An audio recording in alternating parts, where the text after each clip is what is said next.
अस्सलाम वालेकुम दोस्तों। आज हम स्टार्ट कर रहे हैं अपना नेक्स्ट लेक्चर। तो पिछले लेक्चर में हमने देखा था जी कि हम गेट का फंक्शन कैसे क्रिएट कर सकते हैं एपीआई के अंदर, RESTful एपीआई के अंदर।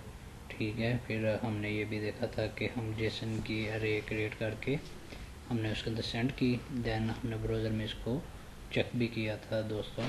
तो आज हम स्टार्ट करते हैं जी।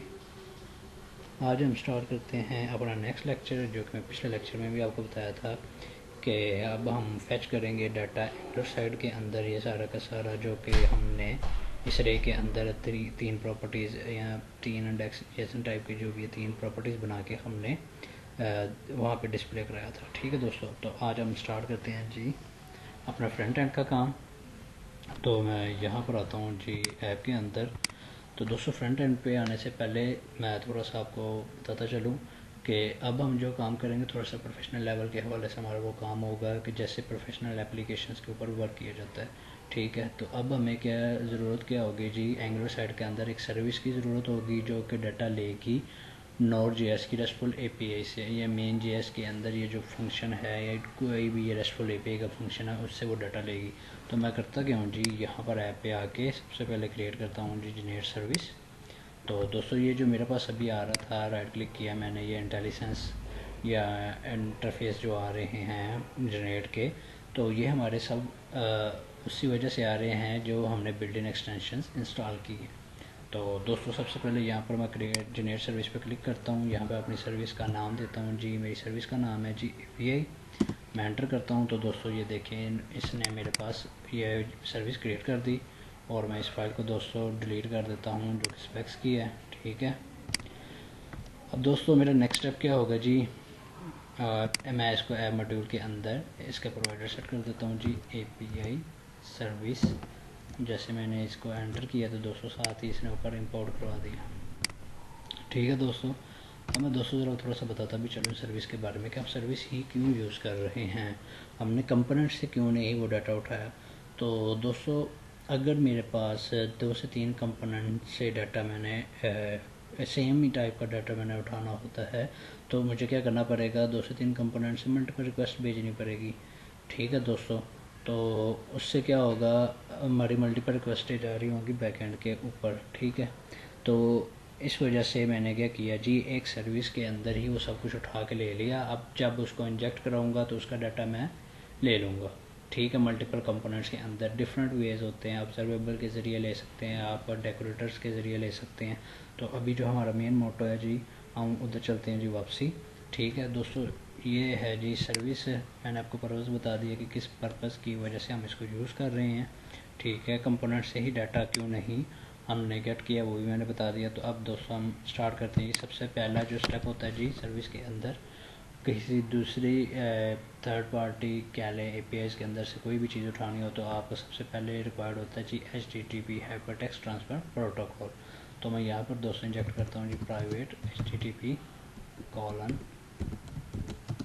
दोस्तों अगर आपके पास है एंगुलर का वर्जन 4, ठीक है 2 या 4, तो देन आप HTTP डायरेक्ट लिख देंगे। अगर आपके पास वर्जन है एंगुलर का 4 से बिल्ड इन लाइक 5, 6, 7, 8, 9 वगैरह, तो देन आपको यहाँ पर लिखना पड़ेगा HTTP क्लाइंट। तो दोस्तों ये देखिए मेरे पास, मैं जैसे HTTP मेरे पास इंटेलिजेंस बता रहा था तो मैंने HTTP क्लाइंट पे क्लिक किया, साथ ही इसने ऊपर इंपोर्ट भी करवा दिया। तो दोस्तों अब हम चलते हैं जी अपने नेक्स्ट स्टेप की तरफ। मैं यहाँ पर वापसी आता हूँ जी, यहाँ पर एक फंक्शन लिखते हैं जो कि गेट डाटा कर रहा होगा एपीआई का, गेट डाटा एपीआई। ठीक है दोस्तों, ये मैंने फंक्शन लिखा। उसके बाद मैं इस फंक्शन के अंदर करता गया हूँ जी, जिस प्रोटोकॉल से मैंने चीज़ उठानी, this dot HTTP dot gate का फंक्शन मैंने ये बना रहा हूँ। बेसिकली ये मेरी गेट की रिक्वेस्ट है दोस्तों। अब दोस्तों यहाँ पर वो यूआरएल आना है जहाँ से मैंने डाटा उठाना है और जिस फंक्शन से उठाना है। अगर मैंने एट्रीब्यूट राउटिंग सेट की हुई होगी तो ठीक है दोस्तों। अब मैं यहाँ से वापसी चला जाता हूँ जी अपनी मेन के अंदर। यहाँ पर दोस्तों ये मेन है तो मैं इसको रन करता हूँ जी node main.js, और ब्राउज़र पे चलते हैं जी वापसी। यहाँ पर लिखते हैं जी लोकल होस्ट 1220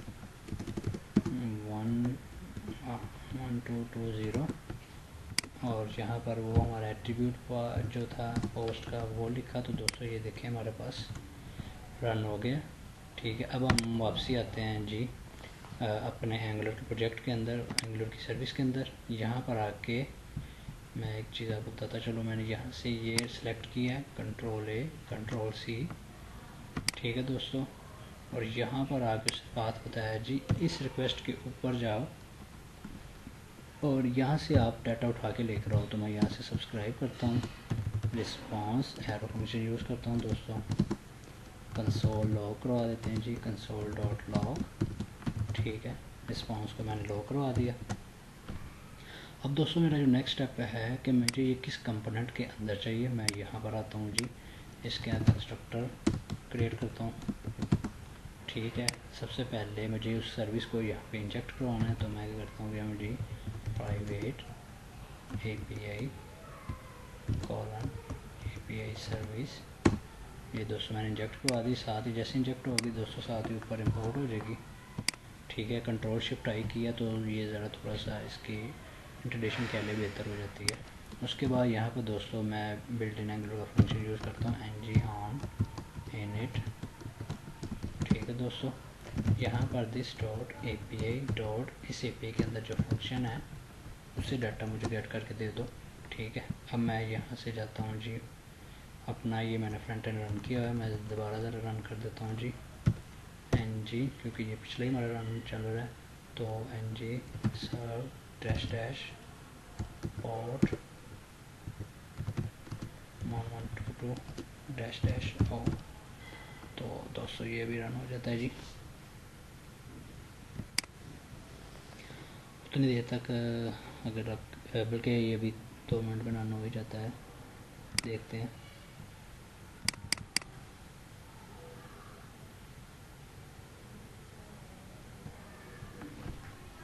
बल्कि मैं अपनी वीडियो को उतनी देर स्टॉप कर दूं ताकि वीडियो लेंथी ना हो ज़्यादा। तो मैं उतनी देर तक अपनी वीडियो को स्टॉप। जी गाइस, ये रन होना स्टार्ट हो गया।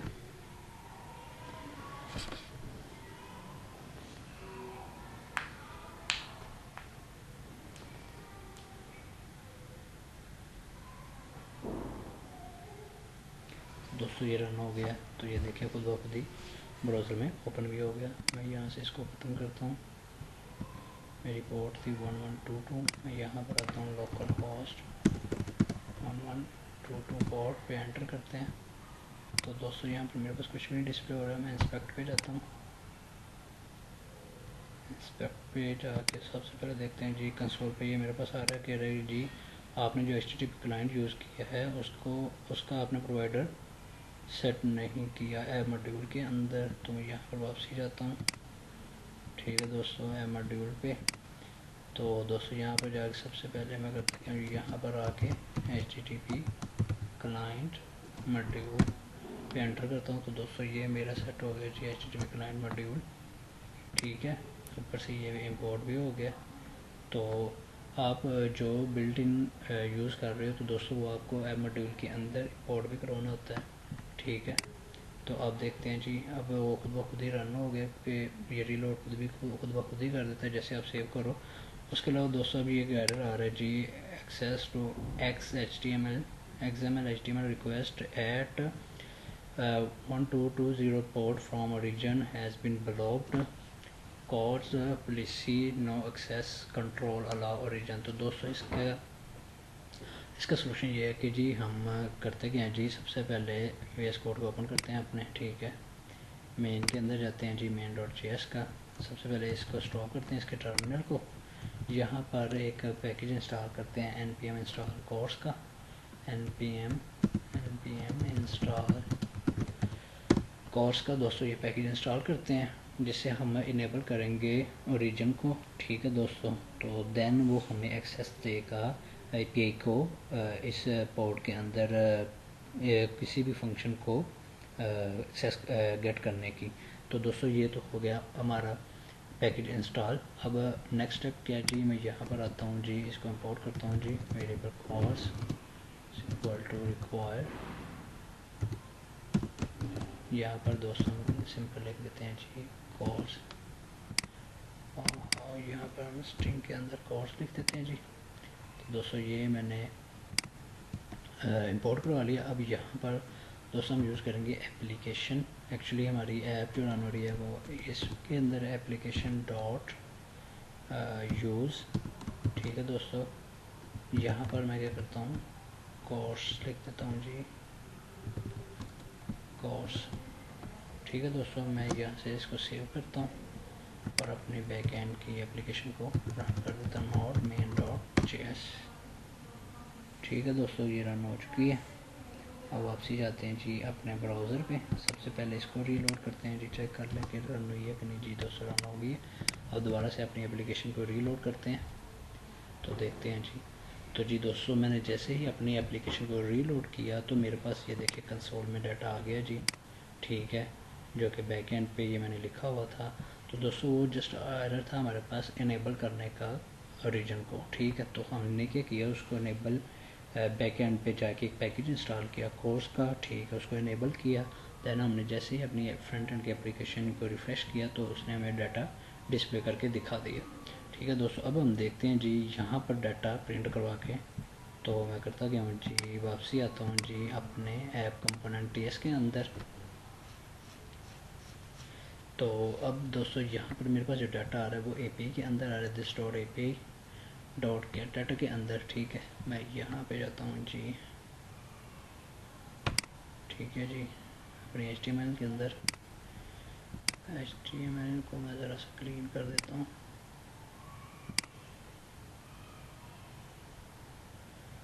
ठीक है जी, यहाँ पर ये देखें दोस्तों, ये है मेरे पास डिव। यहाँ पर एक और डिव क्रिएट कर देता हूँ। डिव टैब दबाया तो दोस्तों उसने स्टार्टिंग एंड एंडिंग दोनों दे दी। यहाँ पर दोस्तों एक हम कह लें कि अब फॉर लूप यूज़ करने लगे हैं। ठीक है, तो static ng for equal to, यहाँ पर मैं स्ट्रिंग दे देता हूँ let item of API dot get, क्या नाम था जी, API dot get data API. इस फंक्शन से जो चीज़ आ रही है वो सारी की सारी मुझे डिस्प्ले करा दो। ठीक है दोस्तों, एपीआई डॉट गेट डाटा ये मेरे पास आ जाएगा आइटम के अंदर। तो मैं यहाँ पर क्या करूँगा, item dot message one, item dot message two. मैं यहाँ पर जस्ट सिंपल एक इंटरप्रेशन करवा देता हूँ जी, आइटम डॉट मैसेज वन। यहाँ पर लिख देते हैं जी सिंपल मैसेज। h1 का टैग ले लेते हैं जी, h1। ठीक है दोस्तों, इसके अंदर आके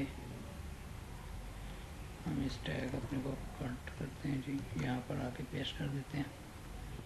ठीक है, तो अब यहाँ पर आइटम डॉट मैसेज वन मैंने इंटरप्लेट दोस्तों जब पुराना है तो आपको डबल ब्रेसेस लिखनी होती है।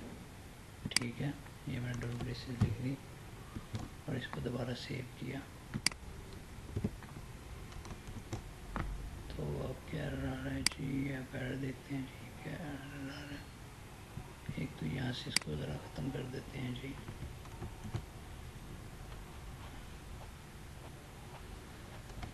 दोस्तों मैं यहाँ से नीचे इसको ले जाता हूँ जी। तो दोस्तों मैं करता क्या हूँ जी, यहाँ से सारे को पहले ख़त्म करते हैं जी। यहाँ पर एक डिव छोटी सी लिख देते हैं जी। ठीक है, और यहाँ पर वापसी आते हैं जी अपना, ये मेरी वो एपीआई है। ठीक है दोस्तों, मैं एपीआई के अंदर आता हूँ जी, जो कि मैंने कंसोल लॉक कराया हुआ है उसको हम करते हैं जी एक अरे के अंदर रख लेते हैं। मैं यहाँ पे आगे रखता हूँ जी मैसेज की एक मेरी अरे है जी, कॉलम है नहीं, जिसको इनिशियलाइज मैं करवा दूँगा जी एम्प्टी अरे। ठीक है दोस्तों,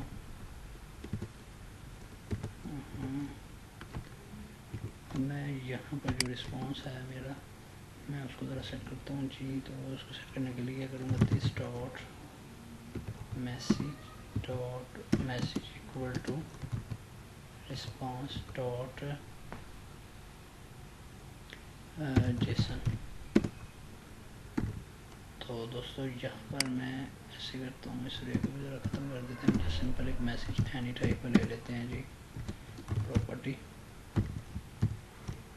ठीक है जी, इसको हम सेट कर देते हैं जी रिस्पॉन्स डॉट जेसन जो आ रहा था।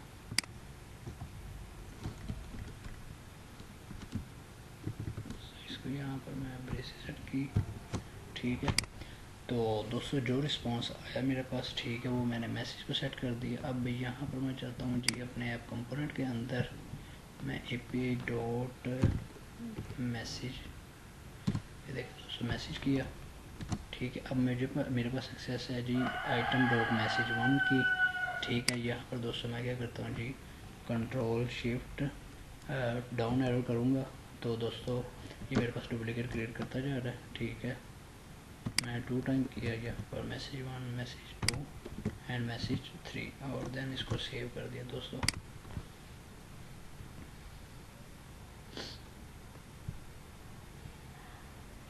तो मेरे पास दोस्तों क्या रहा है, किस चीज़ का रहा है, ओके।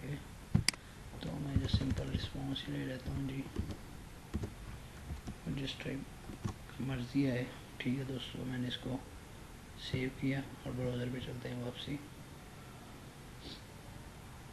तो दोस्तों ये देखिए मेरे पास जो API का डाटा था वो मैंने यहाँ पर डिस्प्ले करवा लिया। ये देखें दोस्तों, ये था मेरे पास 0 डेस्क पे, मैसेज 1 पे था वेलकम टू स्टार्ट एंगुलर, 2 पे था this one and Node.js, 3rd पे था यूजिंग एंगुलर एंड मटेरियल।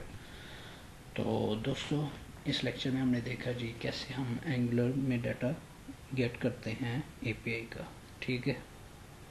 तो नेक्स्ट लेक्चर में दोस्तों हम देखते हैं जी, ये तो हमने जस्ट सिंपल इनपुट डिस्प्ले करके दिखा दी। तो अब हम अपने नेक्स्ट लेक्चर में देखेंगे जी कि कैसे हम एंगुलर मटेरियल के अंदर यही आउटपुट इम्प्लीमेंट करेंगे, और नेक्स्ट में हम ये भी देखेंगे कि हम एंगुलर मटेरियल को कैसे अपने प्रोजेक्ट के अंदर सेट कर सकते हैं, इंस्टॉल कर सकते हैं। तो मिलते हैं अपने नेक्स्ट लेक्चर में, मुझे दें इजाज़त, अल्लाह हाफिज़। और मेरे चैनल को ज़रूर सब्सक्राइब करिएगा, और अगर कोई क्वेश्चन हो तो कमेंट में ज़रूर करिएगा।